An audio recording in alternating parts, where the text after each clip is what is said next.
let's dive in here. Today's topic is looking ahead to 2024. So we know that you're in the throes of year-end giving right now. We're about to get started. Big things are happening. We're only a few weeks from Giving Tuesday. We're only a few weeks from December. But let's take a minute to pause and look ahead at the year to come, which should be, spoiler alert, a pretty good year across the board. And we'll share some reasons for optimism there. A little bit of quick housekeeping before we get started. This, like every session, is CFRE approved. What does that mean? It means you get 1.0 credits. You make your own records here, but at the end of the session, we'll drop a survey, you fill out the survey, and we'll have backup information if you need it. So that's how that works.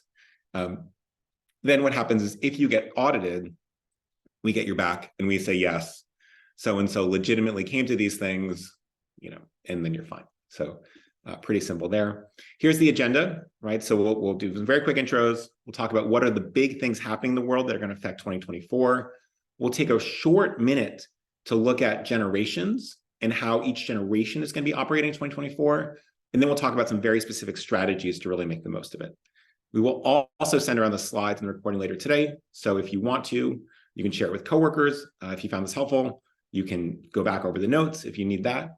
Just let us know. All right, so very quick intros. My name is Patrick, lucky to be the co-founder and co-CEO of FreeWill, alongside Jenny, who I actually haven't seen in 8 months, but is here in Texas today. So it's very nice to see her and some of the rest of our team because we are a remote first environment. Not all these folks are here, but we have a really wonderful team of a little bit under 200 folks. We have crossed the $9 billion threshold in terms of money committed and raised to charity. That is between bequests and donor advised funds and stock giving and QCDs. If you ever want to learn more about the FreeWill tools, just go to freewill.com and there's a little tab for nonprofits up at the top. We work with many of you, more than 1,400 organizations, and combined we have about 4 centuries of fundraising experience. We put it to use thinking about how's the world changing and what tools might you need in that future. One other note before we get started, as always, we are intensely grateful for you for being here, for learning, for pushing yourself in your own career, for advancing your own organization and the goals you're hitting. We know that America and much of the world runs on nonprofit fundraisers that enable all the good being done. So one of my favorite books, which is a really good book to have for a new year, is a book called The Daily Stoic. Some of you have read this or come across it. It is a daily reading about the Stoics and their philosophy. It is very thoughtful. Many of you who know Stoicism know that it's not associated with the sort of unfeeling nature, which the word Stoic can mean in English, in modern English. It's much more a philosophy for controlling the things you can, letting go of the things you can't, etc. Quite lovely. A really great way to start a day, even if you don't do it every day. And so we're going to give this away to 20 folks as a gift. If you read it, let me know. Would love to see that in the chat, but it's been very, very, very popular. Maya says she's been listening to the podcast. So make a note in the survey as well. We'll do that. Oh, by the way, this is today's reading from Daily Stoic. So it's about Epictetus from Discourses. He was sent to prison, but the observation he has suffered evil is an addition coming from you. And so it says, this is classic Stoic thinking, as you've gathered by now. An event itself is objective. How we describe it, that it was unfair or a great calamity or they did it on purpose, that's internal. Malcolm X, who was formerly called Malcolm Little, went to prison a criminal, but he left educated, religious, and motivated, etc. Acceptance isn't passive. It's a first step of an active process towards self-improvement. So great book. Just wanted to share a little bit of that and really love it. Okay, so we ask you, how's your week going? What's the mood over there? And what we see here is a little bit of a dip, right? A lot more people feeling a lot more anxious. Understandable, there's a lot happening in the world. We're getting towards end of year, but this is a bit how your peers are feeling. And then we ask about confidence, about hitting goals, really big drop from 2 weeks ago. So this is worth naming. If there are specific things that you are seeing in your own work that have lowered your confidence, it would be great to share them in the chat now. It'd be great to see what that was. We talked to a lot of folks and people are all over the place. Some folks are feeling very, very confident. Some folks have seen a huge October even in terms of year over year, and some folks haven't. And so we can unpack a little bit of the difference between the folks who have been successful and the folks who have not. Before we get started, we also asked you what 3 words you would use to describe 2024. And this is what showed up. Things like hopeful, excited, optimistic, anticipation, determined, but also things like cautious, anxious, cautiously, nervous, uncertain, apprehensive, stressed, right? There's a lot happening in the world and a lot happening in the year to come. And so we'll talk about what's likely to happen and how we might address some of those challenges in the coming year. And we also asked you what trends you think we'll see in 2024. Many of you are expecting larger gifts than you got this year. There's some reason to believe that. You've also told us you're looking at more donor-advised fund gifts, more qualified charitable distributions. These are those gifts out of an IRA.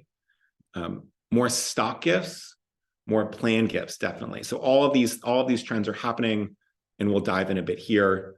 You are also very nervous that the election will serve as a distraction for donors, and that is a reasonable instinct. But we'll talk more about how to navigate an election year throughout this session as well.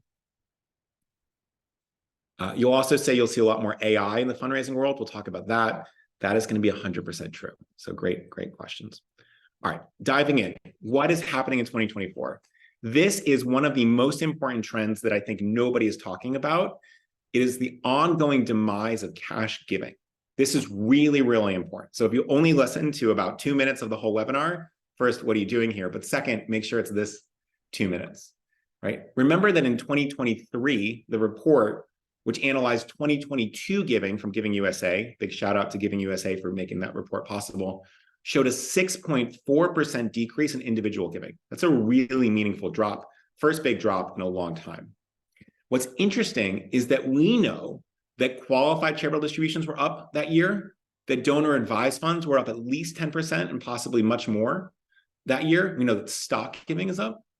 And so what it means is that cash giving is down even more than 6.4%.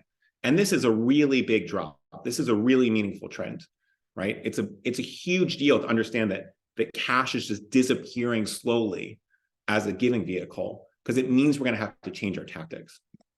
So why is this happening? Are people just not as excited about your organization?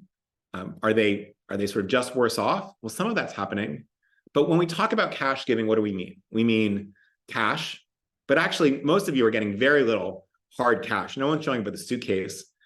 Maybe some of you are getting stuff at a grocery store and you're collecting those cans, but that's not making a real difference in anybody's fundraising. We mean cash, we mean checks, we mean credit cards, we mean PayPal, we mean Venmo, all of these things that are just transferring dollars right to you, right? From someone's bank account to you, whether it's in cash or whether it's electronically. Now, one of the challenges is that 45% of Americans did not write a single check in 2022, according to Yahoo News, right? So the check part, which was often how people gave large cash gifts, well, that's slowly fading, right? And fewer than 15% of Americans said they write several checks a month. Check usage is on a decline, not just among younger people, but among all ages, it's dropping very quickly. And the Federal Reserve of Philly even predicted that paper checks will be obsolete by 2026. So this number one way that people were giving via direct mail, in other pathways 10 years ago, is dropping like a rock. And so check writing is just not part of the common behavior of our donors anymore. And that was what we depended on so much for cash giving. So that's a problem. And you might think, well, we have credit cards. Everyone's got credit cards. The problem is that credit cards are not functionally set up for large donations, right? Many of you have credit cards. I'd be surprised if more than 5% of you don't have credit cards. And what do we know about credit cards? Well, they all have a credit limit, right? You can only use so much on a credit card. And the median credit card limit is about $5,500 for all purchases that month. Now, $5,500 is a lot of money, but you have to remember that it's for everything, right? It's not just giving, obviously. And the problem is that December, right? Giving Tuesday and December tend to be our biggest giving days. Well, it turns out it's also a time when consumers are spending more and more and more. So that credit card limit actually doesn't have a lot of space if I bought all the Christmas gifts for my godchildren, my nieces, my nephews, right? My friends, my family, my parents. And so suddenly the mechanics with which people are giving cash are disappearing from sight before our eyes. And so when you think about that, it's no wonder that we might have seen a 10% dip in a single year in cash giving, it's part of a really alarming trend, right? So for many people, giving large credit cards gifts is simply unfeasible or impossible. And there is not enough conversation about this in the nonprofit world. This is one of the #1 trends, the sort of demise of cash giving, #1 trends really shaping philanthropic giving. And you rarely hear people talk about it. You hear people talk about the rise of other things, but the fall of cash is a really, really, really big deal. They also have an issue where cash gifts suffer from what we call a pre-inflation anchor point. What does this mean? It means the donor who gives you $500 a year, gave you $500 last year, gave you $500 the year before, and for so on and so forth, because that's what they're locked into, they're not increasing their giving to compensate for the decreased purchasing power that that gift has. So if you got $500 a year for 10 years, 10 years ago, that was great. 5 years ago, that was less good. Now it's not as valuable. And so the problem is that people are mentally anchored to this. And so we're actually losing ground every year from the same cash donors. This is also a really big deal. One thing to think about is just a very quick aside here, as we think about cash giving anchor points, is there are different ways to anchor people when we're asking for gifts. And so this is a thing that you can work into your end of year giving pretty easily. So if you ask me for $10,000, the first thing I can anchor on is how much does it cost me? $10,000 feels like a lot. I could do this for $10,000. I could help out these people. It feels really intense to give that much money. Well, you could also show me how much I'm saving by giving with some tax advantage gifts. That can be a little bit more beneficial. And you can also see what impact I'm having. And so the way that we anchor radically shifts the way donors think about this stuff.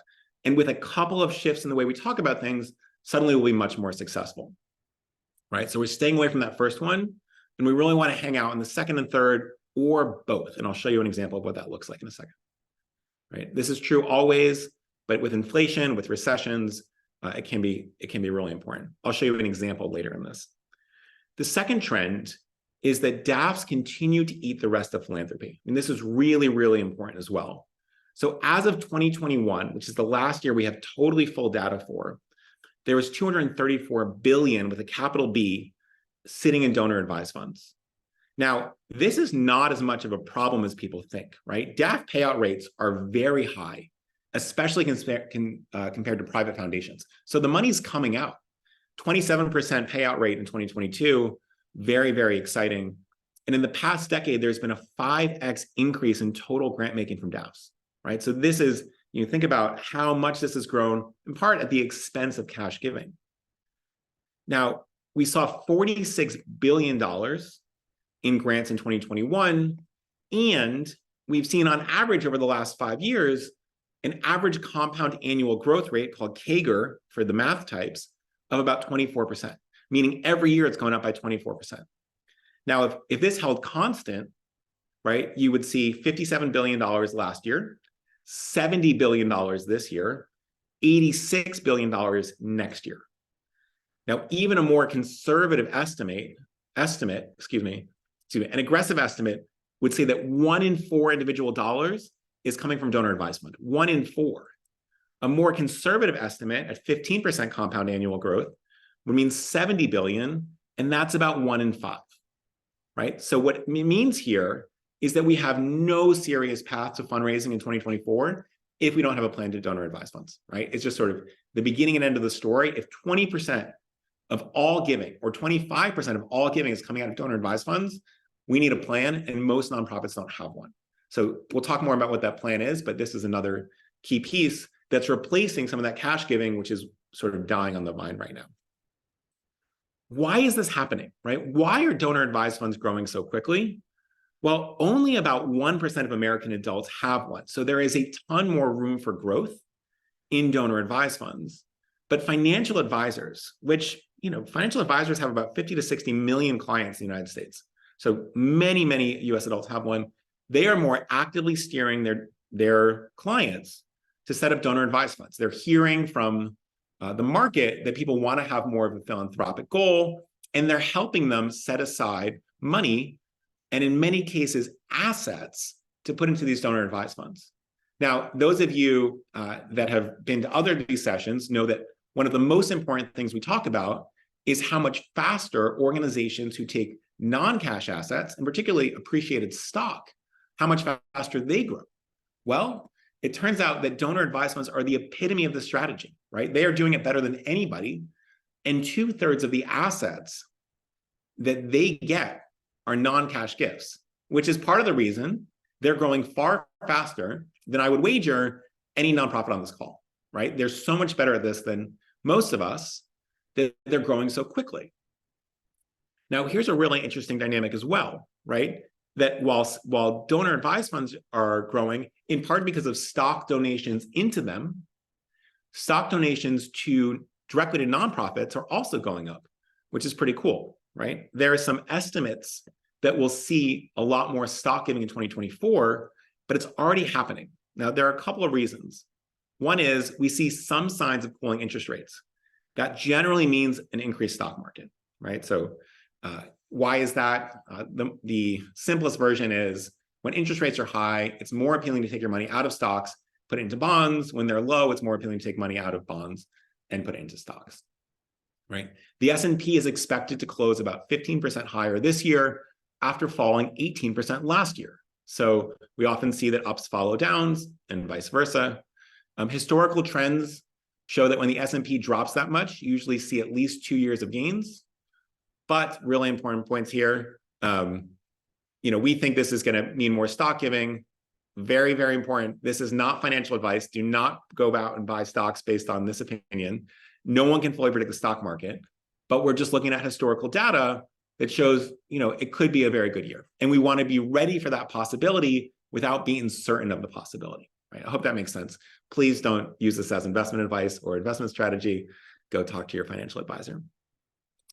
The other thing that's really interesting, and I mentioned this, is that we thought, meaning FreeWill and the smart folks here and the smart nonprofits we talked to, they said we thought that because DAFs, donor advised funds, make stock giving so easy, well then direct donations to charities would actually go down in terms of stock giving. We say, people are just going to dump their stock in donor advised funds. But actually the opposite is happening. On the tools that we have, that we help nonprofit partners with, we're seeing far more stock gifts this October compared to last October. Just to give you an idea here, 60% more gifts in terms of number of gifts, 700% more gifts in terms of total dollar amount, right? So a huge leap in stock giving, and specifically an even larger gift increase in gifts over $50,000, right? So people are really starting to give stocks directly to charities and in really, really big amounts that are going to make or break your year. So this is super interesting. But why is this happening, right? We thought this other thing was going to happen and the opposite happened. So how did that, what happened? What were we wrong about? Well, one theory, which, could be true, but it's worth exploring, is that it's possible that donor advised funds and their custodians, right? The Fidelities, the Schwabs, the Vanguards of the world, well, they're educating donors on just how incredibly valuable it is to give appreciated assets compared to giving cash. And so suddenly what's happening is that more and more donors are giving because they learned it, right? And if it's not top of mind for you, the reason it's so valuable is that if I give you stock I've held for 3 years, I get a full income tax deduction for the entire value of that stock. And what happens is I don't pay capital gains on that. So I did this last week. I had bought some Google stock in like 2010, and it's up 700%. So there's a ton, great news for me, but there's a lot of capital gains. And so I actually just took that stock, put it into a donor advised fund for myself, and now we'll be giving to organizations that way because it's so much more valuable in terms of tax savings than if I just took cash and gave that to organizations. So we're seeing a really big shift there, right? And now when people are asked to give, suddenly stock is top of mind as we think about smart ways to give. And so we're really seeing the shift towards smarter giving, which honestly is a good thing for everybody. All right, trend 4. Now, this might have happened without you noticing, but crypto is really back, right? It had a huge boom in October. Bitcoin is up 240% year to date. It's on a 5-month high. And digital asset experts are predicting that we're experiencing the start of another bull cycle. Again, no one can predict this. We are not here giving financial advice. Do not rush out and buy Bitcoin or Ethereum or Litecoin or any of these other coins. But we're starting to see more and more gifts this way as more and more wealth is generated. Trend 5, another really important one, probably the most important trend of the next 10 years. The great wealth transfer is really starting in earnest. So an estimated $70 trillion will be passed on over the next 20 to 25 years.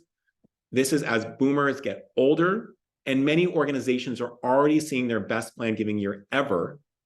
And this will be more true next year, it'll be more true the following year, right? So we're really in this place where planned giving is happening and the money's starting to flow in pretty dramatic ways. Bequests may approach $60 billion in 2024, the highest year on record by far. Now, how do we get there? Well, partly assets are more valuable with the stock market going up, and partly more people are passing away because of the point we are in the demographic wave.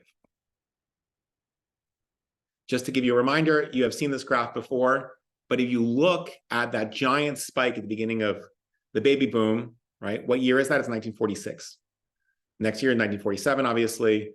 Those folks are turning 78 and 77 in 2024. The rest of the boomers are turning, obviously, in their 70s, into their late 60s. And so you see this really big demographic wave that is enormously wealthy starting to pass away, and so much of that money is going out to charities. Right. Now, one of the other things in this great wealth transfer is that the donors are actually retiring. So planned giving becomes more important because some of them will pull back a little bit on giving, but they're also thinking about estate planning more and more than ever, right? So in 2024, youngest boomers are now 60. There are no more 50, boomers in their 50s next year. Oldest are 78. That's also 8 years of folks now in the boomer cohort, which again is much larger than the preceding generation, eligible for qualified charitable distribution. So we'll talk more about that in a second. This is also really important. So what are QCDs, right? What are these gifts that are growing up so quickly as more and more 70-year-old boomers are happening? Well, they're gifts out of an IRA. They're often also referred to as IRA charitable rollover gifts. Money is transferred directly from an IRA account into a 501c3 charity like yours, and donors must be over 70 and a half to give. They can give up to $100,000 tax-free, but that $100,000 indexed to inflation, so it's going up in 2024 for the first time. Right? Really big driver. Sometimes government says you have to take a certain amount of money out of your IRA. People say, I don't really need that. Government says, too bad, take it out and pay taxes. The only way you can avoid taxes on that is you send it to a charity like yours, right? So it's a real win-win for everybody. There, by the way, is an enormous amount of money in IRAs. There's 12 trillion in 2021. There is more now, right? So this is a huge amount of assets that is a very, very good giving vehicle. And if you are not ready to take these, get ready to take them. Trend 6, many of you mentioned this, the election year is coming, right? It's 2024 shortly. The presidential election is on Tuesday, November 5th. I'm sure you will hear about it much before it happens.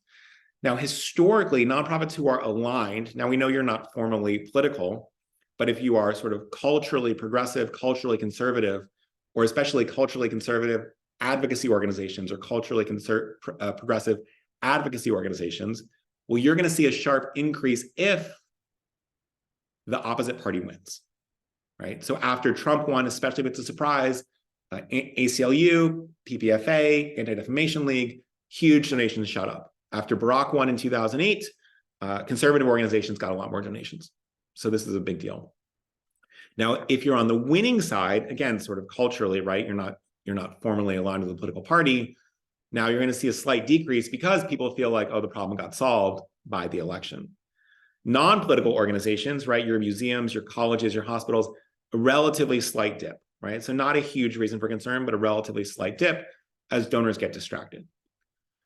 With what at least for the moment is a non-competitive Democratic primary, liberal donors are going to be less distracted in the beginning of the year than conservative donors who are faced with a pretty aggressive Republican primary. Now that at some point may turn out to be non-competitive if, for instance, Donald Trump swamps in the first 3 states. But so you'll just watch to see, you'll figure out who your donors are, and many of you have a good sense of this already. Well, let's work around their distraction times. Now, one thing is that text messages are really coming in hot and heavy from political campaigns, so it'll become more difficult to break through here. 15 billion messages were sent in 2022, about 50 messages per phone in the United States. 12 billion of these were from Republicans, right? Democrats pretty far behind at 3 billion, but you start to see this. These will start well before the primary and increase closer to election day. While giving may not be affected, we may want to think about our calendars, right? Also, there'll be a lot of emails going about, as you might imagine. This is exceptionally true in swing states, right? So you'll start to have a good sense. We'll talk about as the election gets closer, where are people going to be most inundated? This will be a big deal. Last trend, the most successful teams in 2024 will be leveraging artificial intelligence to a dramatically greater degree than they are right now, right? At the beginning of this year, only 11 months ago, AI was this new and scary topic. The whole thing in fundraising was unclear. Lots of you came to us with lots of questions. And now 40% of fundraisers say they use AI in their work, right? Down from almost zero just 11 months ago. We anticipate by the end of 2024, 90% of you will be using some AI weekly, and more than half of you will be using it daily, right? So this is a huge shift that we're really excited to have a front row seat with you as we navigate it across the board. It's also the case as we think about stock market performance and we think about the improvements to come, that this may be a reason to be extremely bullish for 2024. And this is a really big opportunity that we're seeing. We asked you, as I mentioned, we asked you if you already use some form of AI in your work. And what you see here is in March, 11%, right? In January, about 0. In March, 11, in July, 31, in October, 40%. Nothing has grown this fast in terms of usage that we've seen. Not the internet, not the fax machine, not mail. I mean, this is one of the fastest paths in terms of adoption that we've ever seen. Really interesting stuff. We're excited to experiment together going forwards. All right, before we get into some strategies, let's do a quick check-in on the various generations. You will see yourself here. Quick reminder, where are the people? Well, when I talk about boomers being so much bigger than silent generation, now, yes, some of those silent generations have passed away, but look how big boomers are. They're dramatically bigger than Gen X, even though obviously more boomers have passed away. You see Gen X is sort of smaller there. Millennials, again, bigger. Gen Z, smaller than millennials, right? So millennials will be the largest generation in America for quite a while, at least another 30 years. And so really started to see this shift, right? You see the greatest generation born before the silent, very few of those folks are still around. And so you get a sense of where we'll be in 2024. So checking in on boomers, these folks are turning 60 to 78 next year. There will be 69 million of them, which is pretty sizable. They're really retiring. Some of them are passing away. Some of them are just living wonderful lives in retirement. 10,000 of them turn 70 every single day. They are getting close at the top end to average life expectancy in the United States. So that's a big deal. They're still the wealthiest generation, and they still own more than half of all wealth. So we are not taking our eye off the ball of boomers, even as millennials get to be exciting, as Gen X gets to be more exciting. Boomers still own more than half of the wealth in the United States. They make up 41% of all donations by volume, and they make up 55% of all donations from high net worth donors. But as they get older, we're starting to see this great wealth transfer happen. And so planned giving becomes more important in this cohort. All right, checking in on our friends in Gen X. So these folks are 44 to 59. I mean, how wild is it that a year later in 2025, we're going to have our first 60-year-old Gen Xers, right? These are the folks that brought us grunge, and hip hop, and so many other cool trends. MTV, thank you for that, Gen X. There are 65 million of Gen Xers, about 20% of the population, smaller than boomers, smaller than millennials. They have fewer children. They've got lower marriage rates than boomers. And where are they at in their lives? Well, they're in their peak earning years right now, right? This sort of 44 to 59 is when people make most of their money from compensation. They may be thinking ahead to retirement. Almost all of them who are choosing to work are still working. So you really have that big cohort, but they're in the middle of life transitions, right? Some of them have paid off their mortgage or other debts. They may be caring for aging parents. They may be getting some of their kids out the door to college. right? They're accumulating wealth. So it's a big point. Then we've got our millennial friends, a little bit more urban, more localized. These folks are 28 to 43. We only have 2 more years of millennials in their 20s, which can make us feel old. Oldest millennials are 43 already, which feels crazy. There are 72 million of us. So we are now the largest generation. I'm using we, I'm an older millennial, largest population in America, will be for a long time.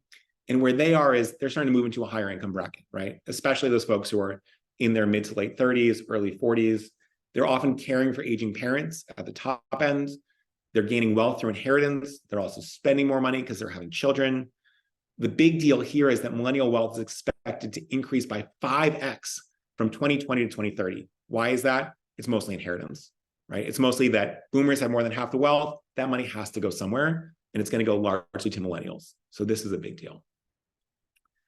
Gen Z Zoomers, we're going to check in on them. And this is one of the first years that they're going to be doing anything meaningful in philanthropy because the oldest Gen Z folks are now 27. There's a little under 70 million, 21% of the population, about a little more than half or more than 18 plus. So you still have a bunch of, we're not really fundraising from anyone who's 12 to 17. The most diverse generation, the first digitally native generation, obviously huge interruptions from COVID. Some of these are graduating college right now. They're entering the workforce. They're incredibly conscientious of social issues, right? They were steeped in the world from day one with access to the internet. So they're much more globalist. They're much more aware than many of us were at the same age. So that's a little bit about the generations. We'll come back to this, but I want to walk through some very specific tactics that you should be putting in place right now to be ready for 2024. So first things first. We know when the election's going to be. We can start taking action now to plan our calendars around it. So a couple of things here. One is we're going to push some of our giving earlier in the year, especially if you're a more liberal organization. Why liberal organizations? We're not worried about the primaries. We're not worried about big donor attention going in the primaries right away. We're avoiding messaging, though, for everybody on the primary dates in your state when people are going to get a ton of messages about voting, and in the states where your biggest donor bases live, right? So if you are in Minnesota, but you're a national organization, well, we know that maybe your donors are in California. So March 5th, Super Tuesday. Maybe they're in New York, where the primary is April 2nd. Maybe Texas, again on Super Tuesday. Maybe Florida on March 19th, right? So you need to have a good sense of when are these big primaries not in your state if you have a large donor base in these places. Now, you can always send to everybody else, right? April 2nd, New York, not a huge nationwide primary day, but maybe we're not messaging the New York folks that. Maybe we're doing that a week later. And so we start to be thoughtful around who's going to get barraged with messages on their election day, right? Obviously, November 5th, probably not just doing a normal museum fundraiser on election day, and maybe the 10 days after, right? So we start to block around these things early on. Other things to know, right? So we talked about the death of cash giving. Well, one of the things is that cash is really the only thing you can give to a political campaign or a political party. Qualified charitable distributions, not eligible for political giving. Donor advised funds, not eligible for political giving. Stocks and crypto, not really done. A little bit of crypto, just as sort of like a fun tactic, but they don't get the same tax benefits if you give politically. So we don't have that.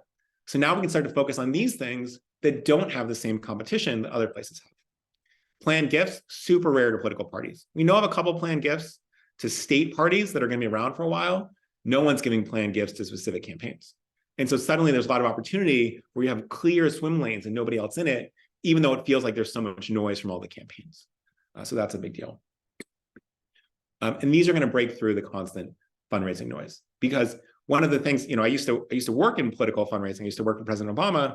And we were sort of like, we'll just email as much as we want until the election, because this date is sort of our drop dead date, and it doesn't really matter what happens after. Whereas you are more judicious in how much you email. So the barrage gets so heavy because people will legitimately send, an email every day and 2 emails every day in October. And so breaking through is a little bit more challenging. All right, strategy 2, if we do not have a plan in place, get one right now. The great wealth transfer is happening. And when we asked you, compared to 2022, are you seeing more or less gifts? 32% already said an increase, right? Compared to most folks saying stayed the same. So we're starting to see this big shift here, and that's happening already. Keep in mind that 2022 is already completed, and 2023 hasn't rolled all the way out. Our friends at Susan G. Komen, who are real pros at fundraising across the board, shared that in 2022, this was their biggest year ever, right? And meaning that's growing in 23 and beyond. So really exciting things there. Other big dates, right? As we're shaping our calendar right now, what are we looking for? Well, January, second highest month for planned giving, New Year's resolutions. August, highest month for planned giving. Make a Will month. So record participation, highest month in terms of gifts and total dollar amounts. The third week of October is a congressionally declared week called National Estate Planning Awareness. And all of these things will feel like a non-fundraising ask, especially in October. You can do this even though we're knocking on the door on the sort of the window of the election, because it's not going to feel like a ask. You say, make sure you have a plan in place. If you can include us, great. If not, it's okay. But that sort of service is going to really break through. And so that's very exciting. So get that on your calendar right now. When we look at traffic by month, you can see August and January just being these huge spikes. So just to name it, later spikes in October as well. But just wanted to show you that as well. Strategy 3, if you are not ready to do this or you're not proactively marketing, get a plan for stocks and crypto, right? We want to be ready to receive these gifts. We want them at their peak market value. And we predict that 2024 will be the largest year on record for stock giving and the second largest year for crypto giving after 21. Why 21? Crypto prices were just so high that a lot of people were donating then. We don't think it's going to reach that level, but we do think it'll be the second highest year. And so you'll start to see that as well. Quick note here, sometimes your gift officers or you are going into meetings with a donor where you should really be asking about non-cash gifts, particularly stock for your wealthier donors, but you might not be comfortable. So we have this free AI tool called Willy. You can check it out at willy.freewill.com. And there's a portion where you can generate talking points to address stock giving for a very specific donor. You can share a little bit about your information, your org, a little bit about the donor, and it will spit out really best-in-class talking points that you can use. So a lot of people love that. Secondly, there's this tool. It's a template that we have for what we call a permanent giving guide. And this is a document, it's a brochure for partners. We have some language. We don't have a brochure for non-partners yet. That you want to leave with donors so they're always thinking about these ways to give that will be larger gifts from them with more tax savings. Here's what it looks like, just as an example, the permanent giving guide. It really lays out giving from DAFs, giving from QCDs, giving from stock. And it's designed, you can see this big headline on the left, please keep this guide for future reference so that donors just sit with it and have it. And by the way, every time they're thinking about giving to anywhere, they're now thinking about your organization, which is a huge win.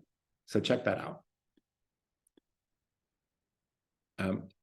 Coming back to the stock and crypto, right? Specifically on crypto, showing that you take this will signal to younger donors that you're open to this and that you want to be interested in non-traditional giving, right? But especially if you're an organization that's traditionally had older donors, we want to send some signs that yes, younger donors are welcome here. Now, there's been some pushback to crypto giving in the past. One thing I want to make clear is that the most donated form of crypto, Ethereum is second largest coin after Bitcoin, but in the US, it's one of the most used, and it's certainly the most donated in the United States. It's actually roughly carbon neutral, right? So they made a lot of shifts, and some of the energy concerns around crypto don't really exist in the way that they used to. So this should be listed on some of your ways to give page alongside QCDs and stocks and donor advised funds, right? So just getting all that out there. Strategy 4, every time a donor with a donor advised fund give cash, consider that a loss. Why?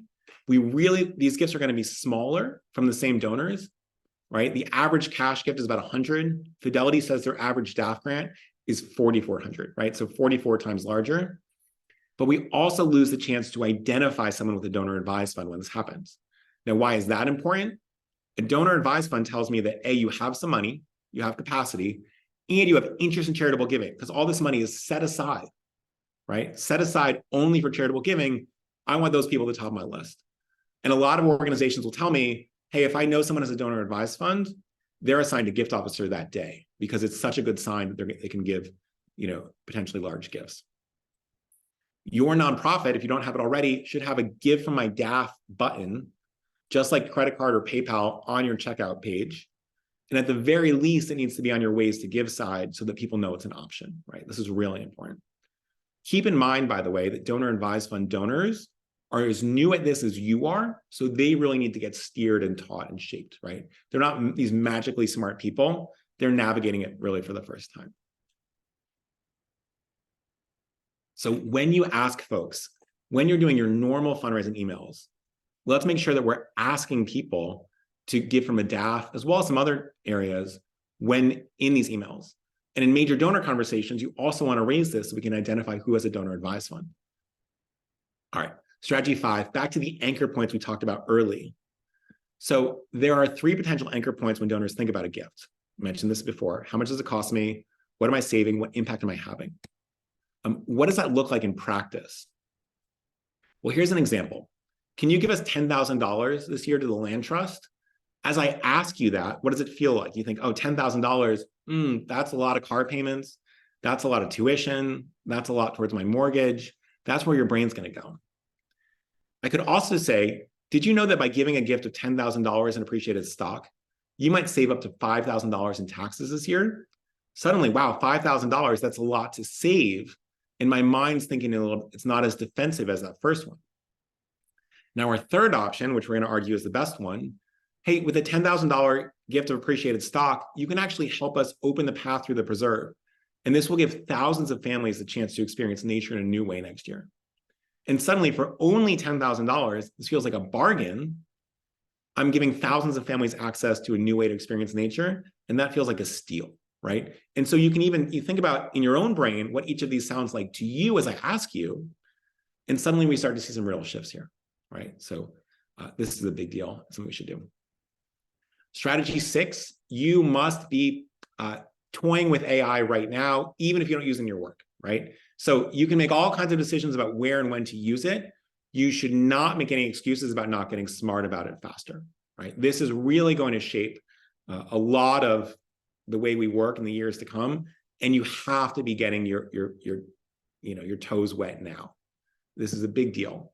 So we're hearing things from funders that say things like this, right? I heard a couple of funders say recently, I'm going to soon stop giving to organizations who aren't using AI because it means they're being much less efficient than they could be. Because the folks that are in it and are really looking say, wow, this could be a step change to how effective I'm going to be. AI technology is moving so quickly that at least getting started will make it much easier for you to keep up and keep learning as things go better. You can think about this as the 2000s era internet. Organizations who are not curious will be left behind, whereas organizations who embrace it are going to see a lot of new possibilities. This is very exciting. I mentioned this earlier, but there is a totally free tool that we built specifically to help you be better at your job, but also to give you the experience of useful artificial intelligence. So it's called Willy. You can type in willy.freewill.com, custom built for nonprofit fundraisers to do things like press releases, fundraising emails, social media, entire email calendars, right? Thank you notes for your donors, the smart giving guide, all of this stuff happens. Someone told us recently, on a scale of 1 to 10, Willy is a 10,000, right? Just to give you an idea of how excited people are about this.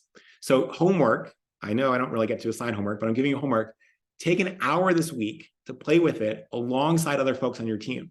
Go try it, go see what it does, go see what the thank you notes look like compared to what you would have written, and really just play around with it. Don't feel like you have to use this, although you're welcome to actually send the thank you notes out, send the emails out. But really what we want to do is get comfortable with what it's like to input content to then get the output of what you need. And so really, really try this week. I think you will find it really interesting. You can always email me at patrick@freewill.com with any thoughts, questions, experiences. I would really, really love to hear it. We are also going to be doing a lot of very hands-on practical training in 2024 around AI here. And so how do we use it in our day-to-day job? If we're a gift officer, if we're in plan giving, if we're in annual giving, if we're a VP of development, what are the actual things you would use that will save you hours and hours, if not days and weeks? And so we'll let you know when those are, but please join us in 2024. It will be super fun. Okay, one bonus idea before we wrap up, because I'm always trying to think of things that will be helpful to you, is February 29th, as you might imagine, is a leap day in a leap year in 2024. These don't happen that often. And can your organization do something special for this, right? It's sort of an unusual event, right? It's only once every 4 years, as I'm sure you're aware. And so think about organizing a volunteer day, creating a special giving holiday, or simply encouraging supporters to use the day to reflect on why your mission matters. Now, why is this? Well, psychologists tell us that donors are more generous on special occasions that don't happen very often, and a leap day is the perfect match for this. I told some of you this before, but many of you have had the experience recently where you go in a restaurant and the waiter or the waitress will say, are we celebrating? Is there a special occasion? Now, why do they ask this? I mean, partly they want to wish you happy birthday if it's your birthday, but partly restaurants know that if you treat it like a special occasion, you're more likely to get the fancier bottle of wine, the extra dessert, an extra appetizer, and spend more money because your mind doesn't treat it like a normal, consistent thing, right? And so if you want to go in, if you want to save money at a restaurant, just remind yourself it's not a special occasion. But you can see here the difference in how our brains work when we think of this as a very special moment. So leap day is a chance to do special things because donors are preconditioned to this sort of unusual nature of it. So if you take this idea and you do something with it, please let us know what you do. Okay, a couple of resources. First things first, my colleague Phoebe is going to drop a note in the chat, I believe, with the survey. So please fill that out. It is also the path to getting the daily Stoic if you are one of the folks selected. Unfortunately, there are a little under 1,000 people on this call. We don't give them to everybody because that would be our entire budget for the year, but we will drop it off. So there's a link in the chat right now. Please take a minute, click on the chat, click on the link. Thank you, Phoebe, for making that happen. And so make sure to include your address, by the way. So if you get selected, we can send it to you. Other quick things before we wrap up. We are doing our next webinars on December 5th, crafting a best-in-class direct mail plan. So if you haven't already seen Josh is one of my favorite people in nonprofit fundraising. He's incredibly thoughtful. He got his start working for, I believe, then Senator Harry Reid, some of you know as the now deceased Senate Majority Leader out of Nevada, and he's just one of the smartest folks in fundraising. And he typically now is the co-president of something called the Nonprofit Storytelling Conference, and his ability to help people write amazing direct mail, not just the content but also the narrative arc for the whole year, is outstanding. It's, I really asked him to come back, partly because people loved him so much when we did a session on direct mail a few months ago, and partly because I learned so much personally that I just really wanted a chance to listen to Josh again. Patricia says, I saw Josh at the Nonprofit Storytelling Conference. You will not be disappointed. Josh is just wonderful. He's also one of these people that is has so much to not be humble about and is incredibly humble. So he's just a lovely university. So lovely individual. I was reading something about university on the chat. So Josh is great. We'd love to have you there as well. And then lastly, you can connect with me on LinkedIn. Very, very easy to find. Patrick at FreeWill, the only Patrick at FreeWill. Also, my email address, as you might imagine, is patrick@freewill.com. Any questions, anything you need, let me know. But we're going to pause here and I'm just ask you one more time to fill out that survey. It's really helpful to us. We are, as you might imagine, planning our 2024 webinar series right now. And so your input really shapes the sessions we provide, how we think about what to do well, what's already going okay, what needs to go better. And it's so valuable to us. So big thank you. Also in the survey, if you like, as you think about your 2024 planning, FreeWill does offer a bunch of really unbelievably amazing best-in-class technology to help you get some of these bigger gifts, planned gifts, and real-time gifts. And we have a partner success team that wins awards for how beloved they are. We're really lucky to have them. And so if you're interested in at least learning a little bit more about what it might be like to work with us in 2024, please do that. So get that there. Ron says, can we get a calendar of future webinars? We don't have that ready for you yet, but we will let you know when that is. And if you haven't already, fill out the survey. And last thing is just a really big shout out for coming, for getting a bit smarter to advance your career, to advance your organization. We love the work you're doing. We're so proud to support you. If there's anything we can ever do, just let us know. And thank you so much. Quick question. Someone asked how you can sign up for the webinar. Fill out the survey and you'll get an invite. So please do that if you haven't already. Thank you, everybody. I will go back to our 2024 planning here as we figure out our plan for 2024 in Central Texas, and hope you all have a great week. See you very soon.